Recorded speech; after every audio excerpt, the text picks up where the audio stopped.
Welcome to Real Crime Zone, where we explore the most mysterious and unsettling true crime cases. Today we're diving into one of the most puzzling disappearances of recent times, the case of Lars Mittank. Lars was an ordinary German man enjoying a vacation in Bulgaria with his friends. But what was supposed to be a fun trip turned into a nightmare when on July 8, 2014, Lars vanished without a trace from Varna airport. What makes his disappearance even stranger is the mysterious security footage that shows him suddenly running out of the airport, heading towards a nearby forest. Since that day, no one has seen or heard from him. This case has left both investigators and internet sleuths confused. How can someone vanish in broad daylight with so many people around?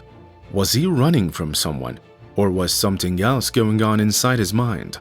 Join us as we break down the strange details of Lars Mittank's disappearance and look at the theories of what might have happened that day. After all, there could be a hidden secret that explains it all. Lars Mittank, born on February 9, 1968, lived a peaceful life in Germany. He grew up in Itzehoe, a small town where he worked at a power plant and spent time with his friends and girlfriend. He had a close relationship with his family, especially after his father suffered a stroke. Lars often helped out around the house, balancing work and family life. He was described as an ordinary, happy guy with no signs of wanting to escape his life or any visible struggles with his mental health. In the summer of 2014, Lars decided to take a trip with his friends to Varna, Bulgaria. It was meant to be a fun beach vacation with nights spent at the local bars, but little did anyone know things would soon take a dark turn. Lars Mittank's vacation with his friends started off like any typical summer getaway. In June 2014, the group of 5 traveled to Varna, Bulgaria, a lively resort area known as Golden Sands.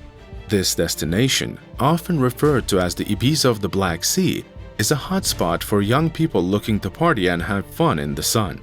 For Lars, it was his first trip outside of Germany, and he seemed excited for the adventure. In the beginning, everything seemed normal. The group spent their days relaxing at the beach, swimming in the pool, and playing football. They partied in local clubs and made the most of their time at the popular seaside destination. According to his friends, Lars was in a great mood and appeared to be having a good time. However, one friend did notice something a bit off. Lars wasn't eating much.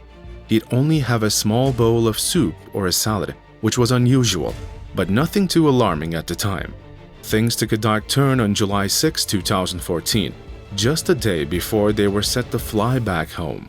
While out at a bar, Lars got into an argument with a few other German tourists over football. You see, Lars was a big fan of SV Werder Bremen, while the others supported FC Bayern Munich.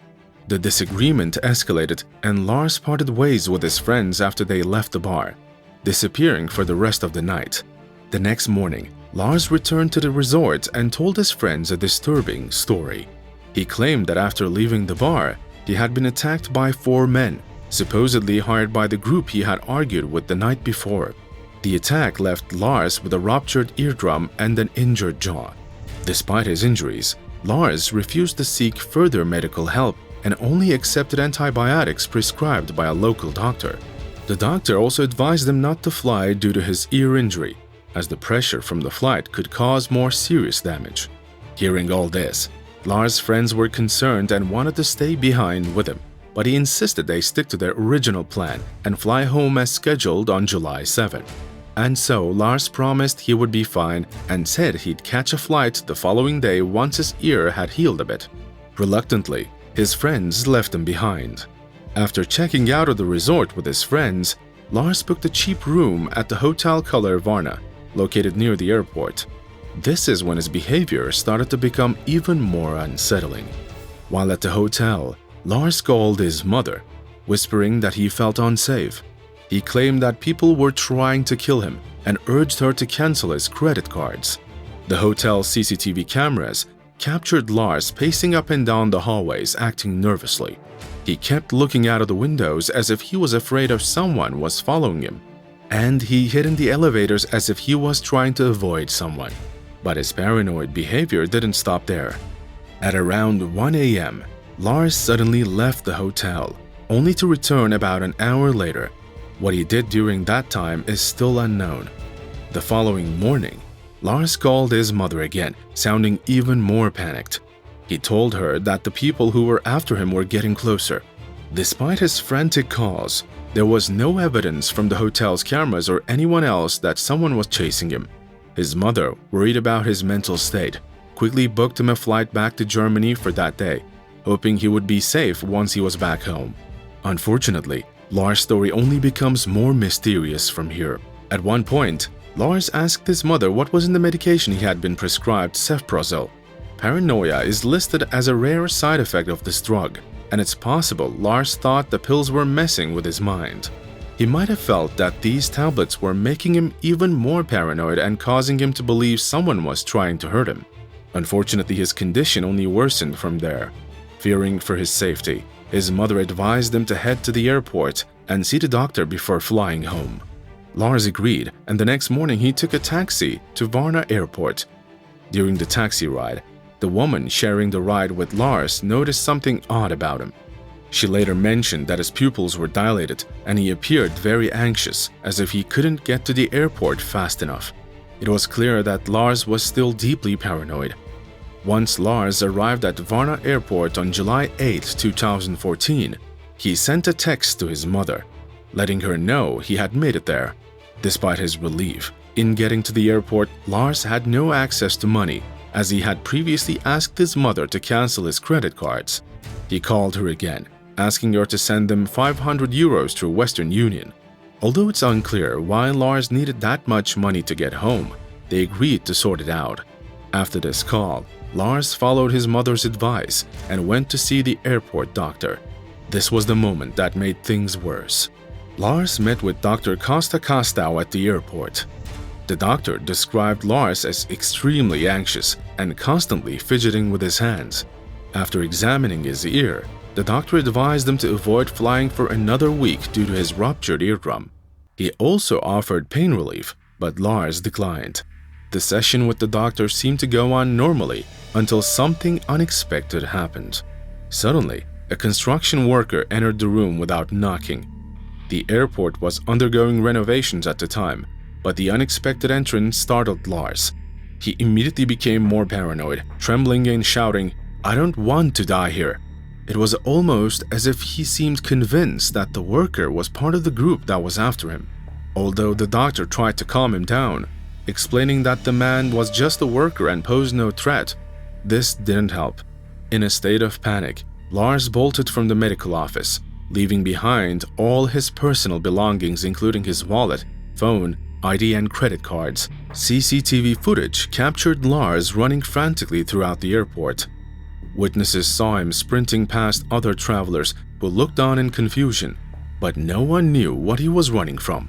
In reality, there was nothing there, no one chasing him. But Lars continued to run, making his way out of the airport building and into the car park. For a moment, he paused, perhaps trying to figure out where to go next, but after a few seconds, he ran again, heading toward the large fence that surrounded the airport. He scaled the 8-foot fence with surprising speed, and then disappeared from view as he ran toward a nearby field of tall sunflowers. Once he reached the sunflower field, Lars was no longer visible on the cameras. The tall sunflowers, nearly 2 meters high, made it impossible to see where he went next. This was the last confirmed sighting of Lars Mittank. Lars left behind everything: his phone, his wallet, his ID, and even his clothes, except for the t-shirt and shorts he was wearing. Meanwhile, his mother was trying to get in touch with him. She had sent him the money through Western Union, but Lars never collected it. On top of that, her calls to him went unanswered, which only increased her worry. After a while, it became clear that something was very wrong. Lars's mother contacted the German embassy, and soon after, the police were involved. They began their search by retracing Lars's last movements, starting with the CCTV footage from the airport. The police followed the trail to the sunflower field, where Lars was last seen, but despite an extensive search with cadaver dogs, they found no trace of him. It was as if Lars had simply vanished.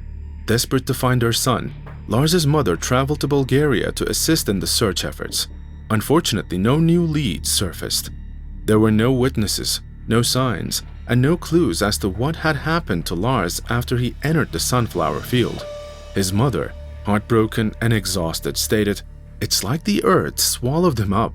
To this day, Lars Mittank's disappearance remains one of the most puzzling, unsolved cases.